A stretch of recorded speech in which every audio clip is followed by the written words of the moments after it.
देखो, सबसे पहला फ़िक्र का काम तो टॉरेंट होगा।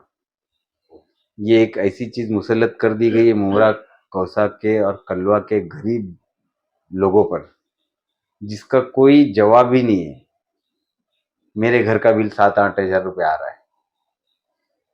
झोपड़पट्टियों में 2-2.5 हज़ार रुपये बिल आ रहा है। जो आदमी 10,000 पगार कमाता हो, 3,000 रुपये उसका किराया हो, 2-2.5 हज़ार 3,000 अगर उसका बिल आ जाएगा, तो 4,000 रुपये में अपना घर कैसे चलेगा? कैसा बच्चे को, बीवी को खिलाएगा और वो बच्चों को पढ़ाएगा कैसे? मैं इतना बोलना चाहूँगा कि नाराज़गी तो पहले से थी। 2019 में ही मैंने अवार्ड साहब के खिलाफ एमएलए में काम किया था और माशाल्लाह उस टाइम पे भी लोगों ने बता दिया था कि 2019 में ही अवार्ड साहब जो है अब पूरे मुमरा की पसंद नहीं रहे। अजीज बाटा साहब, आप इस चुनाव के अंदर जो कलवा मुमरा असेंबली हल्के के अंदर चुनाव चल रहा है, उसके अंदर जो उम्मीदवार है नजीब मुल्ला, और मैं ये खास करके कहना चाहूंगा कि मुस्लिम उम्मीदवार दिया है राष्ट्रवादी कांग्रेस पार्टी, अजीत दादा पवार की पार्टी। इस उम्मीदवार को लेकर के आप भी पहले शरद पवार के इसमें थे, आप जितेंद्र आवाड के साथ में थे, नजीब मुल्ला आपके जो है साथी है, दोस्त है, हमदर्द है।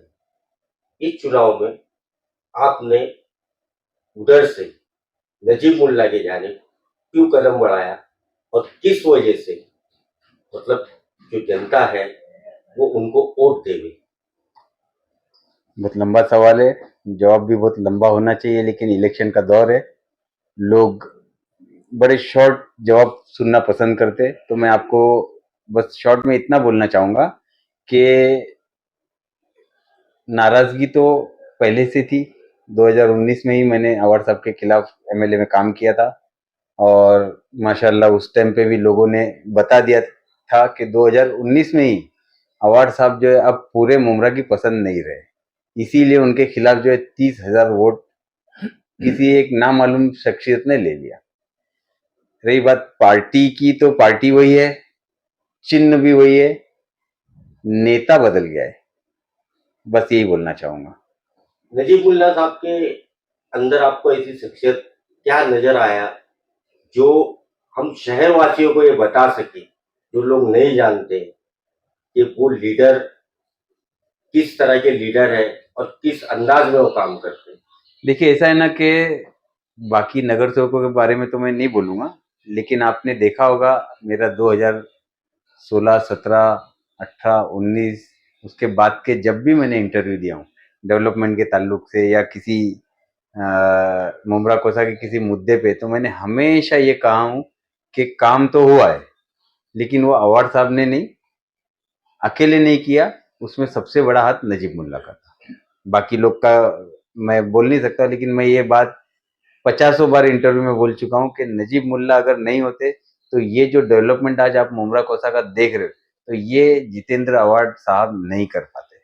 क्योंकि 2009 से लेके अभी तक के आप अगर किसी के आरटीआई एक्टिविस्ट से पूछोगे तो आपको बता देगा कि एमएलए फंड जो है वो मुमरा में बस राई में दाने के बराबर, पत्थर के बराबर लगा है। यानी 2-5% यहाँ पे बजट उनका एमएलए फंड लगा है। बाकी सारा फंड फंड जो है थाने महानगर पालिका का है, जहाँ पर बिल्कुल एकदम कुंडली मार कर जो है ना नजीब मुल्ला बैठे। उनके बोलने पर, उनकी मेहनत से, उनकी सभा में लड़ने से जो बजट आए, उसी बजट पे आज मुमरा कोसा जो है इतना फला फूला दिख रहा है। अवार्ड साहब का अकेला काम नहीं था, उसमें सबसे बड़ा रोल नजीब मुल्ला का था और यहाँ के नगौर सेवक का था। जो जितेंद्र आवाड साहब कब्रिस्तान का मामला है, आपने भी कई बार खुल करके इस मामले पे आवाज उठाई है, भले उस पार्टी में रहते हुए। तो इस कब्रिस्तान का मामला क्या है और किस तरह से आप उसे देखते हैं? ये बात भी मैं बहुत शॉर्ट में बोलना चाहूँगा, क्योंकि इसको लंबा खींचना ठीक नहीं है। आज मरहूमिन जो है वहाँ पर पानी में, और वो भी गंदे पानी में दफन है। अल्लाह उनकी उनका ये सफ़र क़यामत तक का आसान करे। बहुत अफ़सोस, दर अफ़सोस के साथ में बोलना पड़ता है कि यही चीज मैंने वो कब्रिस्तान का नींव रखने के पहले मैंने पूरी दुनिया को दिखाया था लाइव में।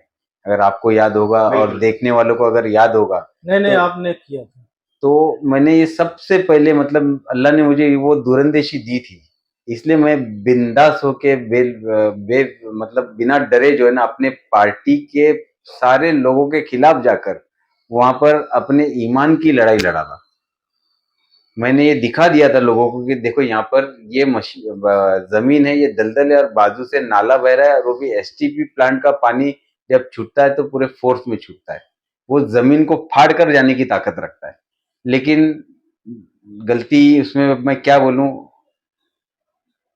सोचना चाहिए था इंजीनियर्स को, और इंजीनियर्स पे जो हावी थे जैसे अवार्ड साहब है, ये लोग को सोचना चाहिए था कि भाई हमारे एक नगर सेवक बता रहा है, साबित कर रहा है कि ये जमीन जो है वो कब्रिस्तान और मुरहुमीन के तदफीन करने के लायक नहीं है, उसके बावजूद भी उसको उन्होंने आगे बढ़ाया।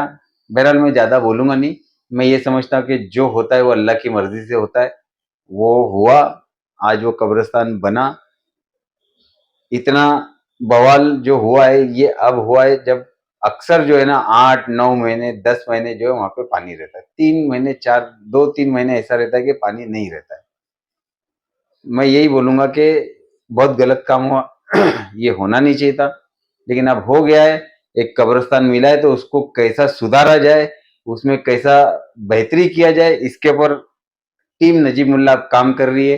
अब बाकी के जो पुराने उनको साइड में रख के जो ना इंशाल्लाह टीम नजीमुल्लाह काम कर रही है। अल्लाह ने चाह आने वाले वक्त में इलेक्शन के बाद में जब हमारा भाई मुमरा का मुमरा के लोगों का बच्चा, ऐसा बोल सकते क्योंकि वो एक ईमान वाला है, वो जितनी फिक्र से कब्रिस्तान का काम करेगा वो फिक्र से कोई भी नहीं कर सकता। वो बेचारे को क्या मालूम था इस मामले में, अवार साहब बेचारा है, वो जानबूझ के भी कर रहा था तो उसको उससे तकलीफ नहीं है ना, इसलिए उसने कर दिया। इसलिए मैं उसके ऊपर ज्यादा बोलना नहीं चाहूंगा।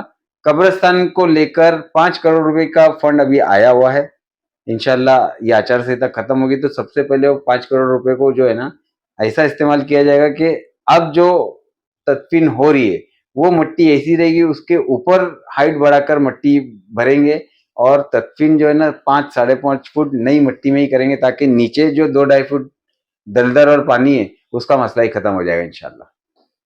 अब जो है इस चुनाव के अंदर मतलब धीरे धीरे अब लोगों की जो है उम्मीदें बढ़ रही है। आप लोग क्या वादा करना चाहते हैं जनता से, क्या बेहतरी लाएंगे मुमरा शहर में, क्या चीज होना चाहिए और क्या चीज एमएलए साहब ने अभी तक नहीं किया है? देखो सबसे पहला फिक्र का काम तो टोरेंट होगा। ये एक ऐसी चीज मुसलत कर दी गई है मुमरा कौसा के और कलवा के गरीब लोगों पर जिसका कोई जवाब ही नहीं है।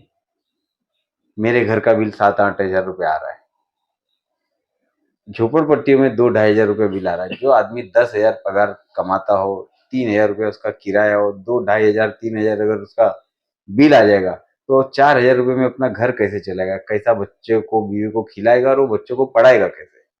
तो सबसे बड़ी फिक्र तो यही है। इसके साथ में इंशाल्लाह मैंने जैसे आपको बोला कि पिछले 15 साल में यहाँ पे इतना फंड आया है जिसमें नजीब मुल्ला का सबसे बड़ा हाथ था। तो अल्लाह ने चाहा जब वो नगर सेवक रह के इतना बड़ा काम कर सकता था तो अल्लाह ने चाहा अगर इंशाल्लाह वो जीत जाते हैं तो एमएलए बनकर वो कितना फंड लाएंगे इसका आप अंदाजा इस बात से लगा सकते हैं कि अब तक के बिना एमएलए रहे उन्होंने 181 करोड़ रुपया अलग अलग अलग हिस्से में यहाँ पे सैंक्शन करा लिया है। ये तो आपने कब्रिस्तान और टोरेंट की बात बताई। अब यहाँ पे एक तीसरी भी ज़रूरत है कि अगर देखा जाए तो मुमरा में केजी से लेके पीजी तक कोई बच्चियों के लिए, लड़कियों के लिए स्कूल नहीं है। उसके लिए आपके पार्टी में क्या आप लोगों का एजेंडा है? क्या उस पे कुछ कार्य करेंगे क्या नजीमुल्लाह साहब? देखिए मैंने बहुत ही शॉर्ट में बता दिया कि नजीब मुल्ला वो टैलेंट का नाम है जो ये सब चीज 20 साल 25 साल से करता आ रहा है। जब ये उसका हल्का हो जाएगा यानी उसकी कॉन्स्टिट्यूंसी हो जाएगी, वो यहाँ से जीत कर आ जाएगा तो जो जरूरी चीजें ये पहले 5 साल में वही किए करेंगे। कंक्रीट तो हो गया है, नाले गटर तकरीबन बन गए हैं, पानी की एक तकलीफ है जो ज़रूरी है, उसके ऊपर काम होगा, क्योंकि उसमें जो भी पैसे आए थे 2 सवा 200 करोड़ रुपए, उसमें बहुत बड़ा घपला है। वो आने वाले वक्त में बहुत जल्द उजागर हो जाएगा। पैसे आए और उस पे कोई मतलब काम उतना हुआ नहीं जितने पैसे आए थे। तो वो है गर्ल्स स्कूल है, गर्ल्स कॉलेज है, हॉस्टल है, ये सब चीज़ बहुत सी चीज़ें हैं। सोशल गैदरिंग के लिए हमारे पास कोई हॉल नहीं है। आज आप भिवंडी जैसे इतने पुराने शहर में भी जाके देख रहे हो, दो वहाँ पर म्युनिसिपल कॉरपोरेशन के हॉल है जो 3,000 4,000 रुपए में लोगों को मिल जाते हैं। गरीब आदमी की शादी सुकून और अच्छे से हो जाती है। यहाँ पे आज देखा जाएगा तो 40-50 हजार रुपये हॉल में चले जाता, आदमी गरीब आदमी हॉल में पैसा डालेगा कि लोगों को खाना खिलाने में डालेगा। तो एक ऐसी बहुत सी जरूरी चीज है जो पहले 5 साल में बनना चाहिए। और हमको ऐसा उम्मीद है कि अल्लाह ताला ने अगर नजीमुल्लाह को जिता दिया तो वो आने वाले 25-30 साल तक के यहाँ पर आमदार रहेंगे।